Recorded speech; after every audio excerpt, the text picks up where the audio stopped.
राहुल और मोहन दो भाई एक दिन घर से भागकर जंगल की ओर चले गए। उनके दिलों में गहरे दर्द और मन में कई सवाल थे जिनका जवाब उन्हें घर में नहीं मिला था। चलते चलते वे अचानक एक गहरे गड्ढे में गिर गए जो कि बच्चों को चोरी करने वाले चोरों के द्वारा बनाया गया था। चारों ओर अंधेरा था और ऊपर से दिखने वाला सिर्फ आसमान का एक छोटा सा टुकड़ा। अब क्या होगा? क्या वो बाहर निकल पाएंगे या फिर ये गड्ढा उनके लिए आखिरी पड़ाव बन जाएगा? राहुल और मोहन दोनों ने बहुत कोशिश की लेकिन वो बार बार गिरते थे। थोड़ी देर बाद एक पागल आदमी जिसे हटेला कहते थे उधर से गुजरा।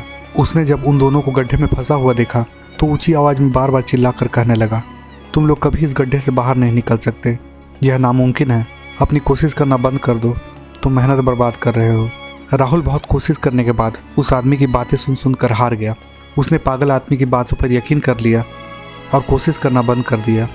राहुल वहीं बैठ गया और यह सोचने लगा कि अब वो बाहर नहीं निकल पाएगा और उन लोगों को चोर उठा कर ले जाएगा। लेकिन मोहन ने कोशिश जारी रखी और हार नहीं मानी। वह लगातार चढ़ने की कोशिश करता रहा और अंततः वह गड्ढे से बाहर निकलने में सफल हो गया। मोहन के बाहर निकलते ही पागल आदमी वहां से भाग गया। मोहन ने राहुल को इशारे से कहा कि वह उसके लिए मदद लेकर आ रहा है। जब मोहन वापस लौटा तो उसने देखा कि राहुल भी गड्ढे से बाहर निकल चुका था। क्योंकि मोहन बहरा था इसीलिए राहुल ने इशारों से मोहन से पूछा, मैं तो हिम्मत हार चुका था, तुमने कैसे हार नहीं मानी और बाहर निकल गए? मोहन ने कहा, मैं भी बहुत कोशिश करके मन से हार रहा था और तुम तो जानते हो मैं सुन नहीं सकता, लेकिन जितना मैं समझ पा रहा था कि मानो वो पागल इंसान मुझसे कह रहा है कि हार ना मानो, ऊपर आने की कोशिश करो, तुम बाहर निकल जाओगे, अपनी कोशिश जारी रखो। उसे देख देख कर मैंने हार नहीं मानी और लगातार कोशिश करता रहा और बाहर निकल गया। अगर वो ना होता तो शायद मैं हिम्मत हार जाता, उसकी वजह से मेरा विश्वास बना रहा।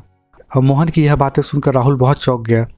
उसने सोचा कभी कभी दूसरों की बातें ना ही सुनना बेहतर होता है क्योंकि वो हमें गलत राह दिखाते हैं और हमें डीमोटिवेट करते हैं। फिर मोहन ने पूछा कि तुम कैसे बाहर निकल गए? राहुल ने कहा, जब मैंने तुम्हें बाहर निकलते हुए देखा तो मुझे भी लगा जब तुम बाहर निकल सकते हो तो मैं क्यों नहीं। इसके बाद हिम्मत जुटा के मैंने भी कोशिश जारी रखी और मैं बाहर निकल गया। दोस्तों, सच बात तो यह है कि हम अपनी योग्यता समझ ही नहीं पाते और अपनी काबिलियत दूसरे के मुंह से सुनकर आंकते हैं। हमें खुद अपनी क्षमताओं के बारे में पता नहीं होता। कोशिश करते हुए लगातार लक्ष्य को पाना सही है, लेकिन बिना कोशिश किए हुए हार मान लेना बहुत गलत है। यह कहानी हमें सिखाती है कि हमारी सफलता इस बात पर निर्भर करती है कि हम क्या सुनते हैं और किस तरह से प्रतिक्रिया देते हैं। नकारात्मक बातें हमें रोक सकती हैं, लेकिन अगर हम अपने अंदर के विश्वास को बना रखें तो कोई भी मुश्किल हमें रोक नहीं सकती।